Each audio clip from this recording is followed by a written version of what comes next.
Tao po! Tao! Ano yun?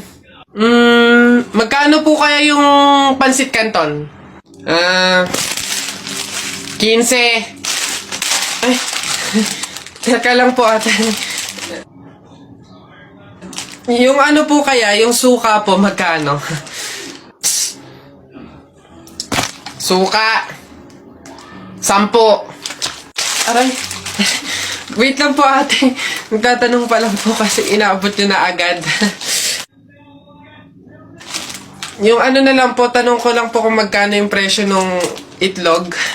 Shhh! Pa yan. Itlog. 8. Ay! Teka lang kasi!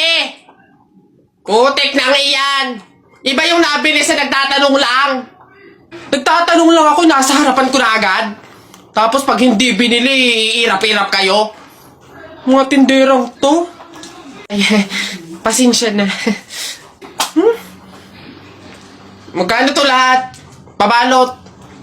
Hoy Alex, Jepoy, anong gagawin nyo kapag may tsunami? Dali-dali, akit ako sa pinakamataas na building. Hindi yun naaabot ng tubig dun, mataas yun. Tapos hindi yun madadala ng tubig. Bato yun matibay yun Yun, baduy naman yung sa'yo, yung sa akin, sasakay ako sa helicopter. Tingnan natin kung aabot pa yung tubig, yung tsunami dun. Lilipat ako hanggang langit, yun yung sa inyo, yung sa akin, magsiswimming ako. Nakikita ko yun sa mga palabas, kaya naman pala mag-swimming, ako, hindi ako malulunod, mag-aaral ako mag-swimming, Ang iingin nyo talagang mga bata kayo, ha? Ayan, tsunami! Ano ba?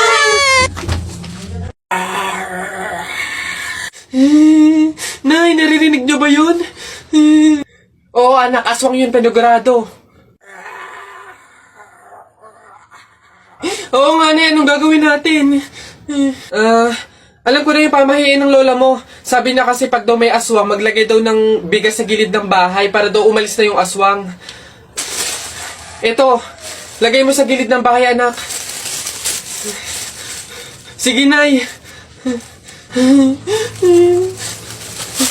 Ayan na, umalis ka na, aswang ka! Ayan. Sa wakas may pangsaing na rin ako. Mga auto-auto, papahin, pamor! Tipid-tipid ng mga to, 1 kilong bigas lang, ano man ang 1 kabang bigas. Saan ba sunod? Ay, ayun. Hala si Kuya Kenkoy! Ay, hello, hi! Cute mo naman, picture tayo? Tara, picture tayo. Tara. Anak, smile, dali, smile! Smile! Ayun, tara.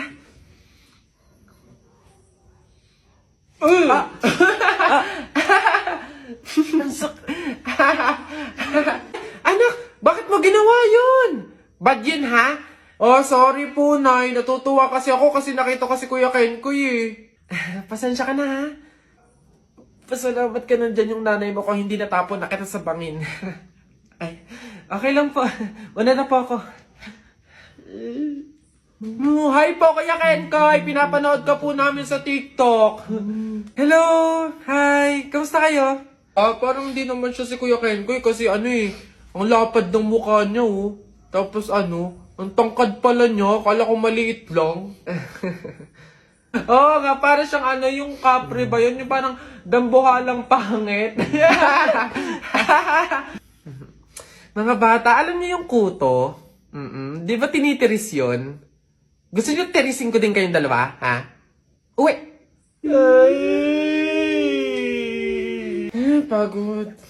May nag-message? Sino to? Bata. Anong message niya? Sagutin niyo po yung tawag ko. Tangin niyo po. Ayun niyo po sagutin. Telay, nako. Una na ako. Salamat sa pahapunan. Ay, nako. Sige, ingat ka. Walang anuman. Sige po, tita. Ingat po. Bye. Salamat ulit. Sige. Anak. Nay. Bakit? Iikot mo yung plato. Bilis. Ha? Bakit, Nay? Basta pamahiin yun kapag aalis yung tao galing sa hapagkainan, iniikot nila yung plato para walang mangyaring masama dun sa aalis. Ha? Ganun ba? Sige, Nay. Uy! Ano ba yan? Ikaw talagang bata ka? Ha?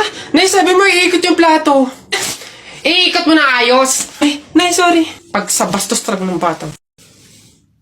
Huh? Uy, Mare! Uy, Mare! Bakit? Eh, napapansin ko, ba't parang ang lungkot mo ngayon?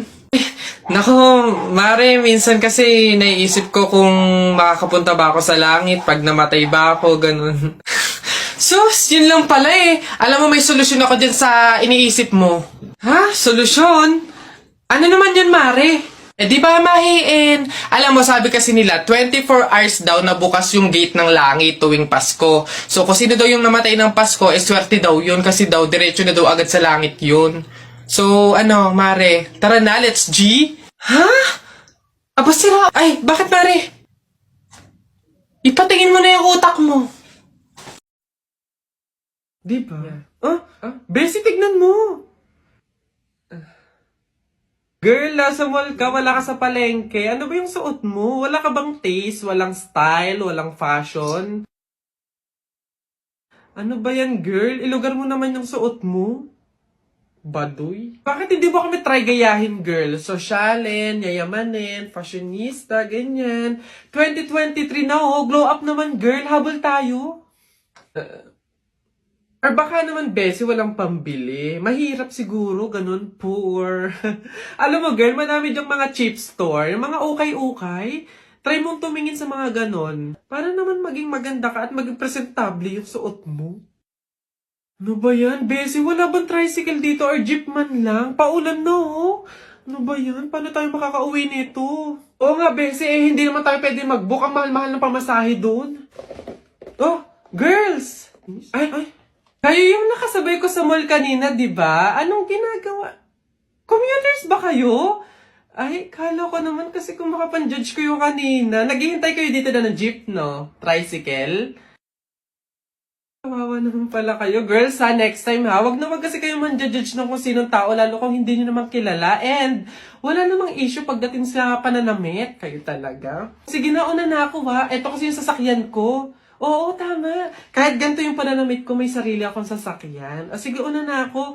Wait, sa ganyang pananamit, magkukumute lang kayo. Gusto niyo sumabay? Pwede ba kahit saglit lang? Siyempre naman, hindi. After nyo akong i-judge kanina na pampaleng ko yung suot ko and wala akong fashion, walang style, tapos sasabay kayo, wag na lang siguro muna. Bye! Ingat! Ay, wow, ang ganda nito, girl, pang outfit sa BGC. Buti 50 pesos lang. Eto nga, besin mo akong mayaman dito. Bigat. Oh, hoy! Ay, lo, kayo pala yan, Diyos ko. Nag-okay pala kayo? Akala ko mga branded yung suot nyo. Akala ko ba, girl, sosyalin, yayamanin. Ay, naku. Grabe kayo makahusga sa akin ng isang araw, ha? O sige na. Again, ha, ang buhay hindi nakadepende sa pera at pananamit. Mayaman, mahirap, or may kaya ka, ang mahalaga, wala kang ginagawang masama. Thankful ka na nabubuhay ka sa mundong to, ganun. O sige na, una na ako, ha? Ito kasi mga pinabili ko, ang dami. Ingat!